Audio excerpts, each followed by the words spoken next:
Welcome back to the channel Faith Lift, where we dive deep into the battles we face every day, not just in the physical, but in the spiritual. In today's fast-paced world, it's easy to feel overwhelmed by what we see and experience daily. But what if I told you there's more happening beyond the surface? Today's topic is one that touches us all in ways we may not always realize: spiritual warfare. What does it look like in our lives? And more importantly, how do we fight these unseen battles? Stick with me, because by the end of this episode, you'll not only be more equipped to recognize the signs of spiritual warfare, but you'll also be able to stand firm in your faith with moral clarity and spiritual strength. But before we dive in, here's a question for you. Have you ever felt like everything was going wrong at once? That no matter what you did, the world seemed to push back harder? Maybe you were trying to make a positive change in your life, only to face roadblock after roadblock. Sound familiar? Today I want to explore what that might mean and how to recognize the signs of spiritual warfare in our lives. How it's not just about the conflicts we see, but about deeper battles happening within us and around us. Let's start by framing this conversation with one powerful scripture.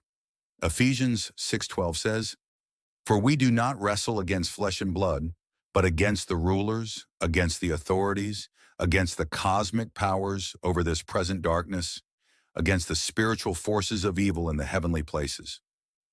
You see, this isn't about pointing fingers at people or institutions.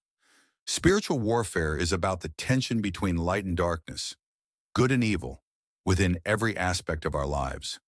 From the decisions we make to the battles we face internally, there is often more at work than meets the eye. Let me ask you this. When was the last time you found yourself making a moral decision where everything in you wanted to do the right thing, but distractions, temptations, or fear pulled you in another direction? Perhaps it was something as simple as wanting to stay patient with a loved one, but your frustrations just took over. Or maybe it was more profound, like a time you wanted to stand up for justice, but felt silenced by doubt or opposition. Now let's talk about some practical real-world examples. We've all seen public figures go through very public spiritual battles. Consider the story of someone like Justin Bieber, who has openly discussed his faith and personal struggles. He's been vocal about how fame, money, and worldly success didn't bring him peace. Despite reaching the peak of material success, he often felt spiritually empty, lost in battles with depression, addiction, and identity crises. At one point, he admitted that his soul was at war.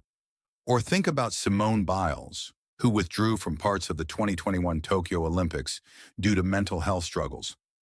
She spoke openly about the pressure and mental strain, but what's often overlooked is the spiritual warfare in these moments. Sometimes the battles we face aren't just about external pressures, they're also deeply spiritual, testing our peace, our identity, and our purpose. So how do we handle these battles when they arise in our own lives? The Bible provides a blueprint for us. In Ephesians 6:13-17, we're given what's often called the armor of God. Therefore, take up the whole armor of God, that you may be able to withstand in the evil day, and having done all, to stand firm. Stand therefore, having fastened on the belt of truth, and having put on the breastplate of righteousness. Let's pause here for a second. This isn't just metaphorical language, it's practical guidance. The belt of truth.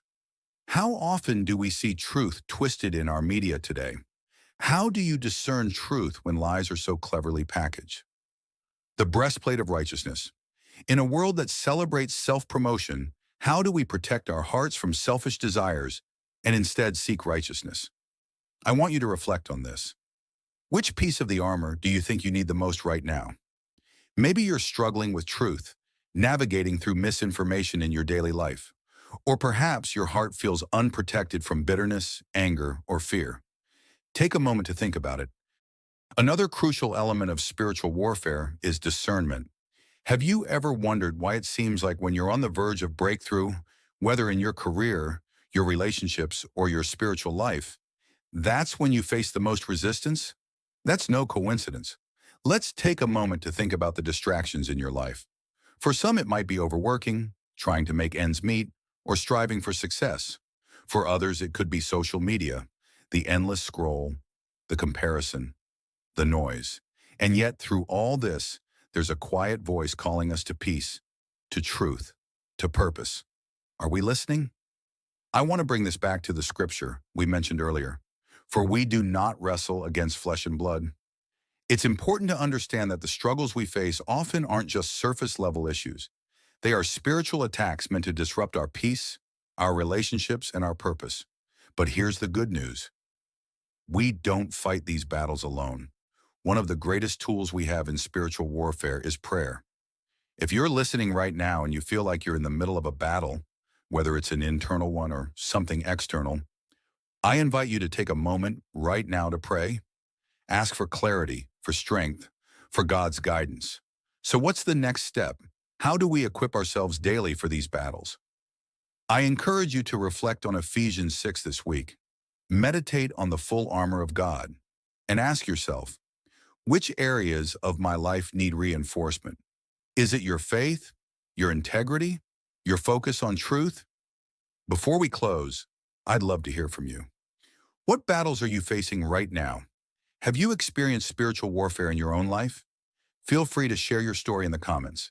And if you're looking for more inspiration, be sure to subscribe to this channel and tune in for fresh perspectives on how to navigate your spiritual life in these challenging times. Remember, the battles you face are not yours to fight alone.